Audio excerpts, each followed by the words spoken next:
Assalamualaikum warahmatullahi wabarakatuh. Perkenalkan, nama saya Nurul Fadilah, NIM 351928, bersama rekan saya Muhammad Afif Ma'ruf.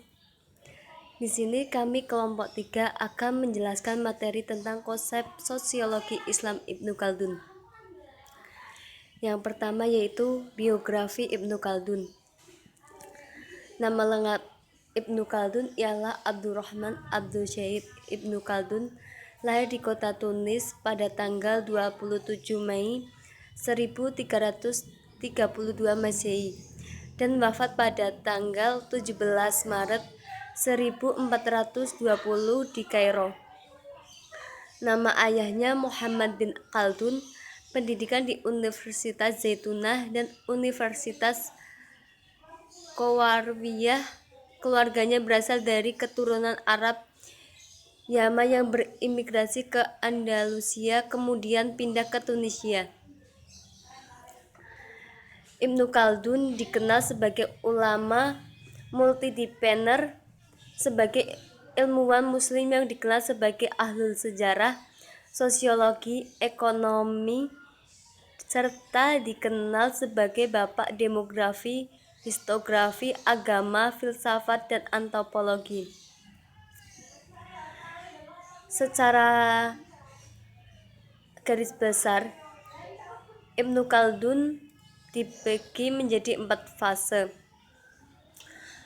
Fase pertama, pertumbuhan dan studi yang dimulai pada tahun 732 Hijriah sampai 751 Hijriah.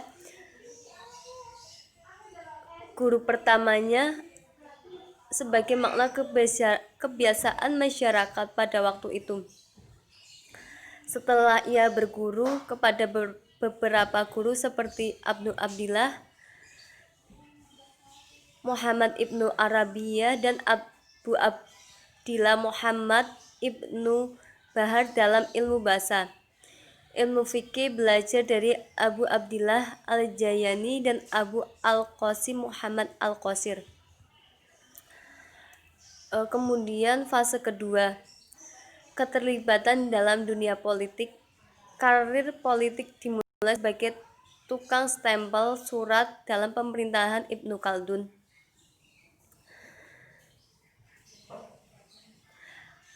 Ibnu Tafariki ketika ditaklukkan oleh Abu Zaid, Khaldun melarikan diri dan menjadi sekretaris Sultan Abdul Inan Fares Marko dan diangkat menjadi sekretaris dan penasehatnya. Kemudian fase ketiga, mengembangkan yang berlangsung tahun 776 Hijriah sampai 780 Hijriah. Dilakukan setelah fase pengabdian kepada penguasa dalam pemerintahan. Dalam masa kontemplasi relatif singkat berhasil menyelesaikan salah satu karya monumentalnya, Al-Ibar beserta Muqaddimah. Kemudian fase keempat, yaitu fase babak akhir kehidupan. Ia mulai mengundurkan diri dari dunia Khaldun dengan serius membenamkan diri pada tugas intelektualnya, menyelesaikan karya monumental yang dianggap masih tersisa. Seluruh karyanya diberikan kepada penguasa, namun malah menjadi sasaran tembak para elit dalam kekuasaan yang merusak persahabatan dengan Sultan Abu Abbas. Hal ini menjadi kenyataan mendorong meninggalnya kekuasaan itu. Kemudian karya-karya Ibnu Khaldun. Yang pertama ialah kitab Fi Tabiat Al-Umaran, disebut Muqaddimah, yaitu mengikuti kelaziman zaman pembawaan berita kabar baik. Yang kedua, Al-Umaran Al-Badawi atau masyarakat nomadik, kabilah-kabilah bangsa-bangsa liar. Yang ketiga tentang dinasti-dinasti, kekhilafaan, otoritas kerajaan, dan hierarki pemerintahan. Yang keempat tentang masyarakat, pemukiman sedentari, negeri-negeri, dan kota-kota. Yang kelima tentang cara memperoleh penghidupan dan mendapatkan pekerjaan serta berbagai variasinya.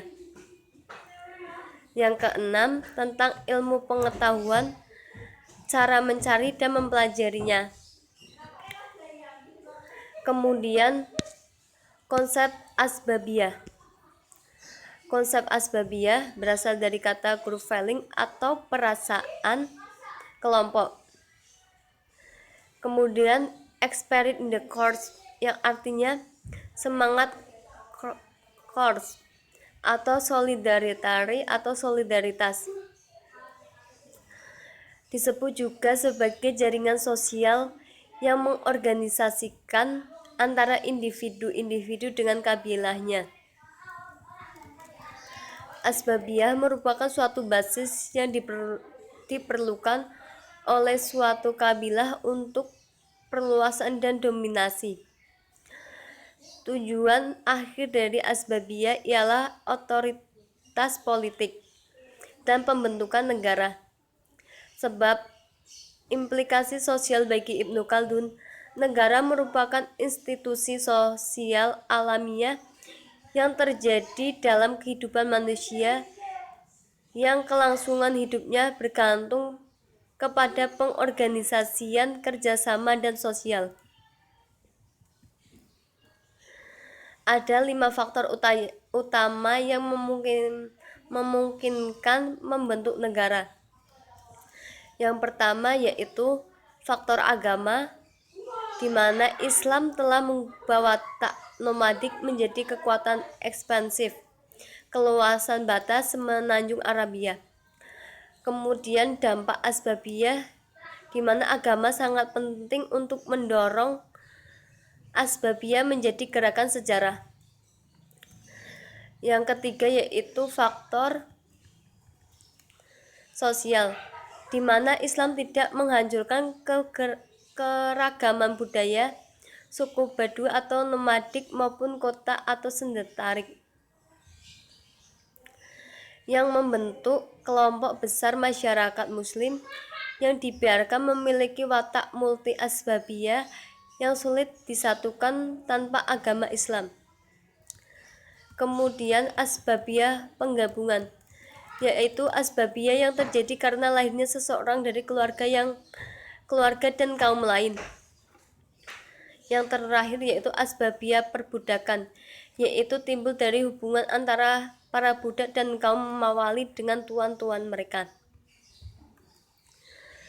Konsep asbabiyah mengandung 2 makna, yakni makna bersifat destruktif dan makna bersifat konstruktif. Asbabiyah menjadi destruktif apabila dengan berbagai cara cenderung digunakan menjatuhkan pemerintahan atau penguasa. Jenis asbabiyah hanya terjadi dalam masyarakat yang masih memiliki sistem politik yang alamiah atau kesukuan, tetapi juga dapat terjadi dalam sistem sosial politik yang sudah lebih maju dan modern.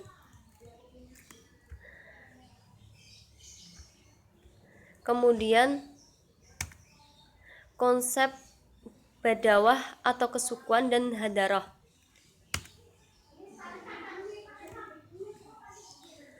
Kehidupan masyarakat masa Ibnu Khaldun diwarnai sebagai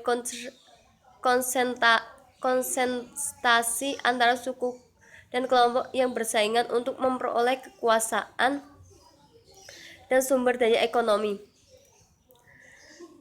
Terdapat 3 perspektif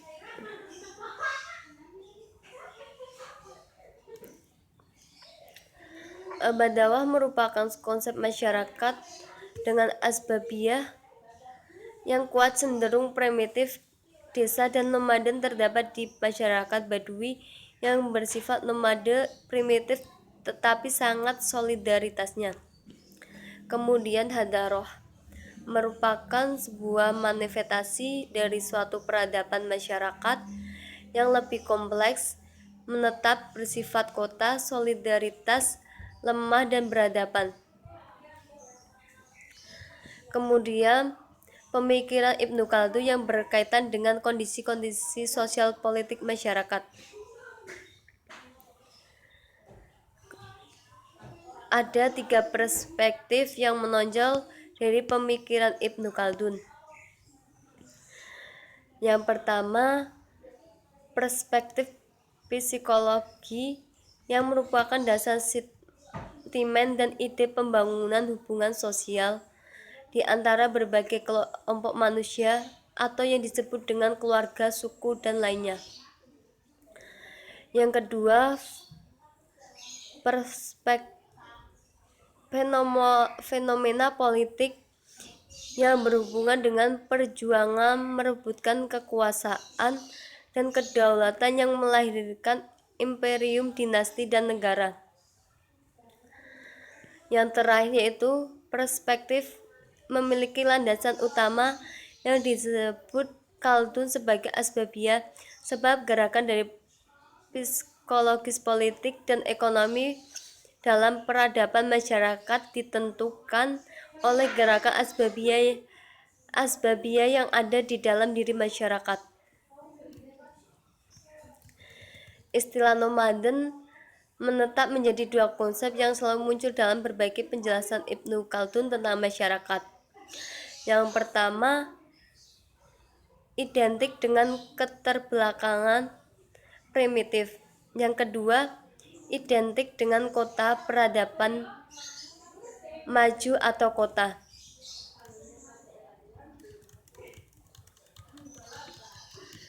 Kemudian lemahnya asbabiyah masyarakat modern menurut Ibnu Khaldun disebabkan oleh banyak individu yang berurusan dengan kehidupan yang mewah, tunduk terlena dengan buayan hawa nafsu yang menyebabkan mereka dalam buruk akhlak. Dengan hal tersebut maka membuat hati mereka tertutup untuk mendapatkan kebaikan dan terbiasa dengan pelanggaran nilai dan norma, sehingga tidak memiliki perasaan takut berbuat sesuatu yang melanggar nilai-nilai moral yang ada pada masyarakat.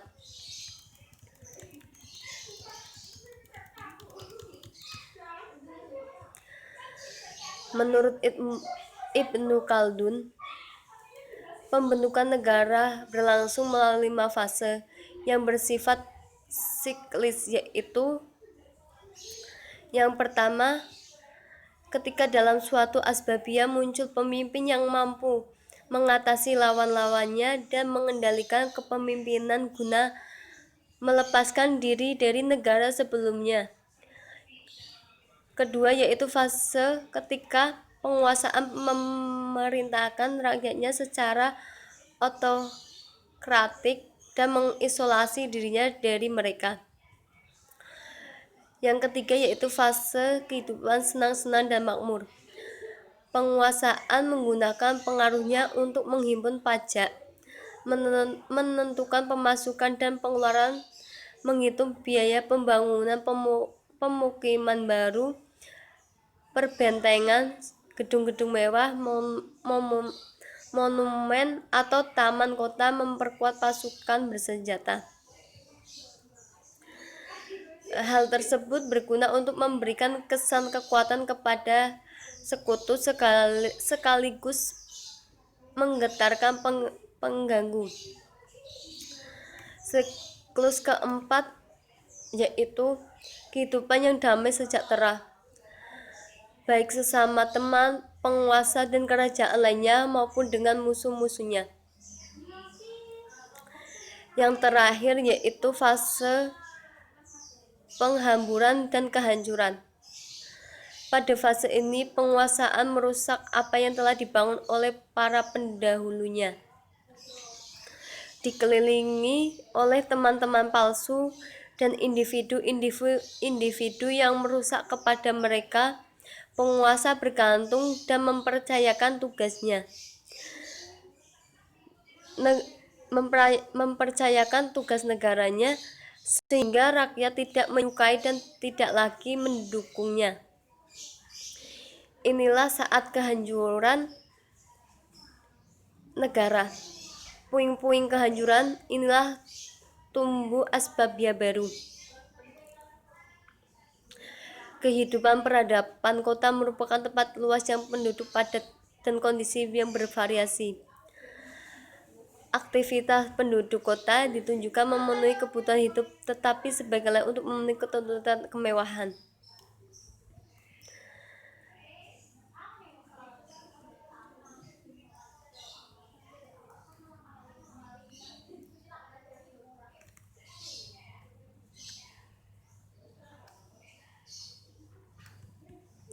Karena kemewahan dan kemakmuran yang dimaknai penghuni kota, mereka menjadi lemah untuk mengurus kebutuhan sendiri serta merusak akhlak dan agama urban. Sekian presentasi dari kelompok 3. Kurang lebihnya saya mohon maaf. Atas perhatiannya. Wassalamualaikum warahmatullahi wabarakatuh.